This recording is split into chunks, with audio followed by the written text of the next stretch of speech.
औज़ुबिल्लाहि मिनश्शैतानिर्रजीम बिस्मिल्लाहिर्रहमानिर्रहीम। अस्सलाम वालेकुम वरहमतुल्लाहि वबरकातुहू। My name is Tabish Tabassum. I am currently studying at Alpha Classes Handwara. Today I am going to discuss a topic, namely refraction of light, under the guidance of Mr. Farhad sir. So first and foremost, we must know what refraction is. Refraction होती क्या है?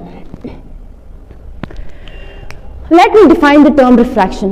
It is the phenomenon of change in the path of light when it goes from one medium to another.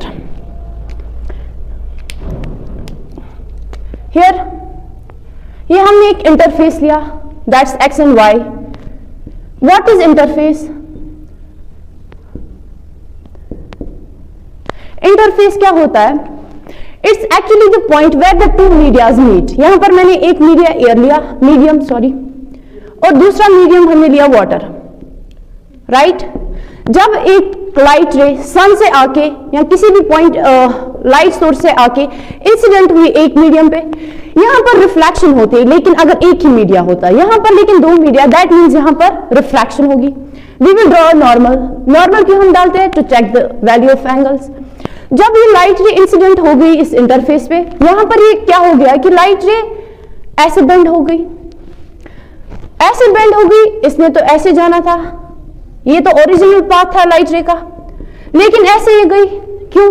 क्योंकि यहाँ पर refraction हुई. Refraction कैसे हुई? क्योंकि लाइट की स्पीड यहाँ पर कम, यहाँ पर 3 × 10⁻8 मीटर पर सेकेंड, और यहाँ पर जो लाइट की स्पीड है वो कम हो गई. तो अगर हमें बोलना होगा कि रिफ्रैक्शन है क्या, it is the change in the path of light from when it goes from one medium to another, और we can say the change in the path of original path of the light ray after entering any medium is called as refraction of light. यही है it is all about the refraction of light. But यहाँ पर हमने ये बात याद रखनी है कि आपने पता होगा कि रिफ्रैक्शन में क्या होता है. The angle of incidence, ये angle I and angle of refraction always equal होते हैं. I am talking about reflection of light. वहां पर क्या होता है? angle of incidence is always equal to angle of reflection, but यहाँ पर angle I is never equal to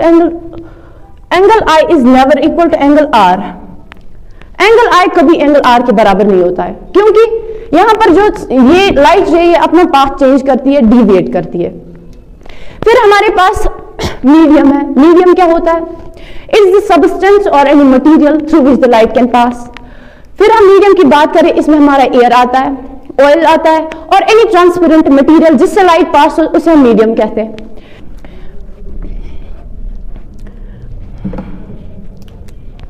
medium simply means it's the substance or any material through which the light can pass.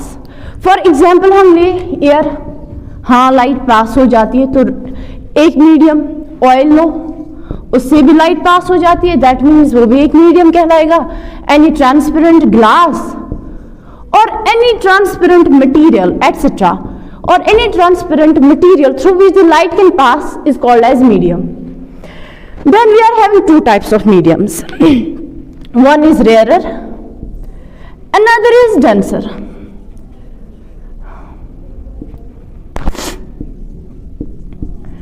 एक है rare medium, दूसरा है denser medium. अब rare क्या है और डेंसर क्या है? यहां पर आप इतना याद रखें कि रेयर मीडियम जो है उसमें लाइट की स्पीड जो होती है, it is more in rare medium. But in case of denser medium, the speed of light is less.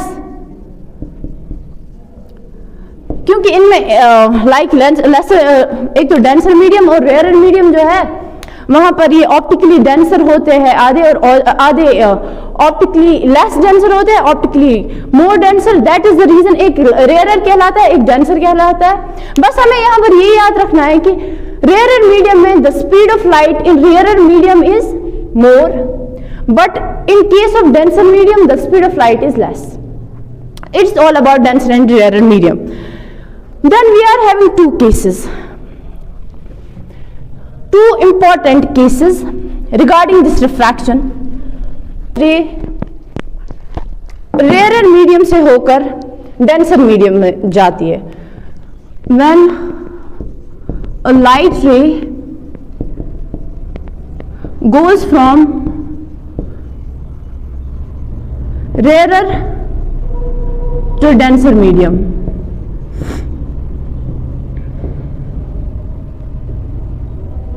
ये क्या है? When a light ray goes from rarer to denser medium, that means हमने यहां पर rarer medium क्या लिया है? Air. और डेंसर मीडियम में हम वाटर ले, एयर ले, सॉरी ग्लास ले और या कुछ और, तो हमने यहां पर ग्लास लिया, that is denser. But air क्या है? Rare medium. सी, ये केस फर्स्ट है, जब एक लाइट रे रेयर मीडियम से होकर डेंसर मीडियम में जाती है, तब क्या होता है? जब एक लाइट रे आई, इस इंटरफेस पे पड़ी, इंटरफेस एक्स वाई पे पड़ी, यहां पर क्या होगा? हम एक नॉर्मल ड्रा करेंगे। जो ये लाइट है it will bend towards the normal. जाना तो इसे ऐसे था, बट यहां पर रिफ्रैक्शन होगी क्योंकि यहां पर दो मीडियम्स है। लाइट रे रेयर से होकर डेंसर में जा रही है। हमने पहले ही पता है कि एयर में लाइट की स्पीड क्या होती है? लाइट की स्पीड होती है एयर और वैक्यूम में 3 × 10 raised power 8 metre per second, right?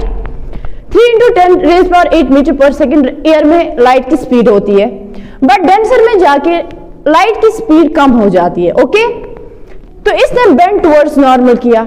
यहां पर क्या हुआ? एंगल आई, ये angle I it is greater than angle R. Case first में ये रहा केस फर्स्ट। इसमें हमने क्या पॉइंट सीखा कि अगर एक लाइट रे रेयर से होकर डेंसर में जाए तो it will bend towards normal.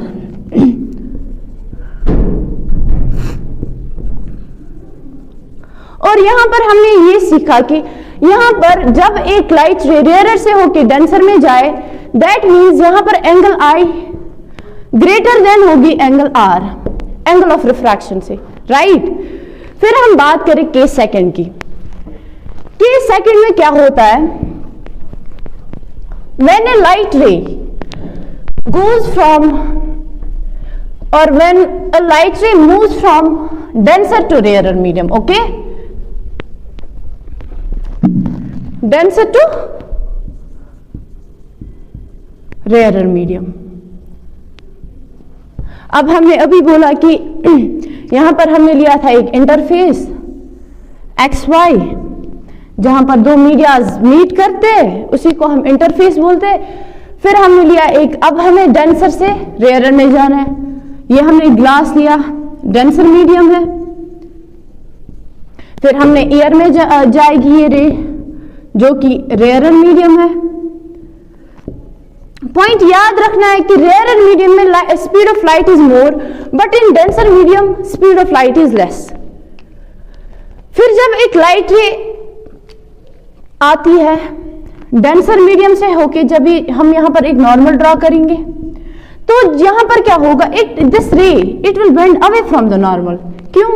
क्योंकि यहां पर स्पीड ऑफ लाइट ये ज्यादा हो जाएगी, क्योंकि ये डेंसर से होके रेयर में आ जाती है। डेंसर में इसकी स्पीड कम थी, अब रेयर में जब आ पहुंचा तो वहां पर स्पीड ज्यादा हो गई और it will bend away from the normal. तो यहां पर हमने ये देखा angle I is less than angle R. Case second में हमने क्या देखा? It will bend away from the normal, and यहां पर angle I will be less than angle R. यहां पर एंगल ऑफ इंसिडेंस कम होगी एंगल ऑफ रिफ्रैक्शन से, क्योंकि यहां पर स्पीड ऑफ लाइट ज्यादा होती है और it will bend away from the normal. ये था रिफ्रैक्शन, यहां तक है रिफ्रैक्शन। यहां पर हमें इतना याद रखना है कि डेंसर मीडियम में स्पीड ऑफ लाइट कम होती है, बट रेयर मीडियम में स्पीड ऑफ लाइट ज्यादा होती है।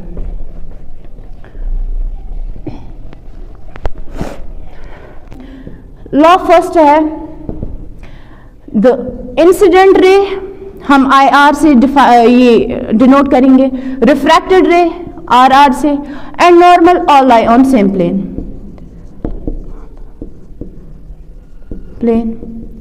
दूसरा लॉ क्या है? Snell's law. The second law of refraction is called as Snell's law. अब पहले हम ये देखते हैं कि how they lie on the same plane. ये रहा हमारा इंटरफेस, यहां पर एक incident ray. Now we will draw a normal and it will bend like this. ये हमारा एयर था, ये रहा वाटर. तो हम यहां पर देखते हैं कि यहां पर देखिए इंसिडेंट रे, नॉर्मल रे और refracted ray, they are all lying on the same plane. हो गया है पहला law.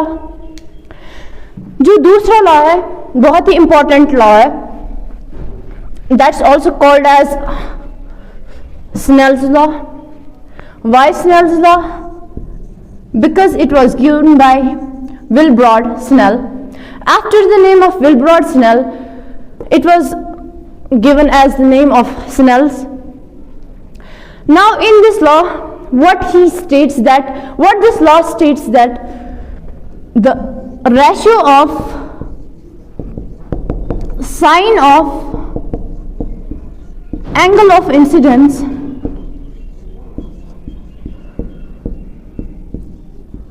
to that of the sine of angle of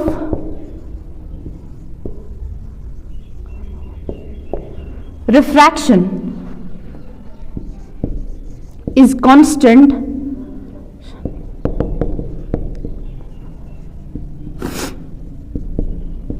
until we change the media. Change the media. Snell's law क्या कहता है? The sine of angle of incidence to that of the sine of angle of refraction is constant until we change the medium. पहले हम ये बोलेंगे कि is Snell's law a universal law? No, Snell's law is not a universal law. It is a conditional law. क्यों? Because it is based on conditions. यहां पर मैंने लिख दिया है कि until we change the media.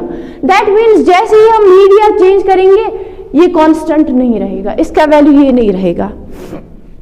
That means Snell's law के according इनका जो रेशियो होता है sine of angle of incidence to that of the sine of angle of refraction is always constant. But कब तक? जब तक ना हम मीडिया चेंज करें. लाइक यहाँ हमने एयर लिया है, वाटर लिया है, यही दो मीडिया है, यही दो रखने हैं, तब जाके हमारा sine of angle of incidence with to that of the sine of angle of refraction it will be equal to constant. अब अगर हमें sine of angle of refraction दिखाना होगा कांस्टेंट के बराबर, लाइक हमें डिराइव करना होगा, तो what we will do, sine I divide by sine R. Constant को हम यहां पर म्यू से डिनोट करेंगे, mu to 1. What is mu to 1 here? It is the refractive index of medium second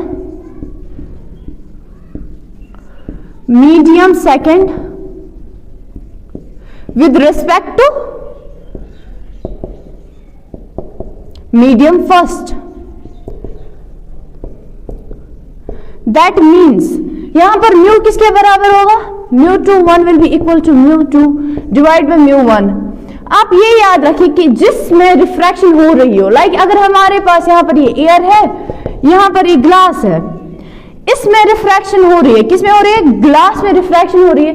तो न्यूमरेटर में आप रिफ्रैक्शन जिसमें हो रही हो उसी का वैल्यू देंगे पहले न्यूमरेटर में, mu 2 by mu 1. That means हम लिख सकते हैं sine I divide by sine R will be equal to mu 2 by mu 1, right. अब यहां पर क्रॉस मल्टीपल कर दीजिए साइन आई को म्यू से, ऐसे, that will be equal to mu 1 will be equal to mu 1 sine I will be equal to mu 2 sine R. This is Snell's law. Snell's law. So this was all about Snell's law of refraction. So this was all about refraction of light and laws of refraction. Thank you so much. Have a nice time.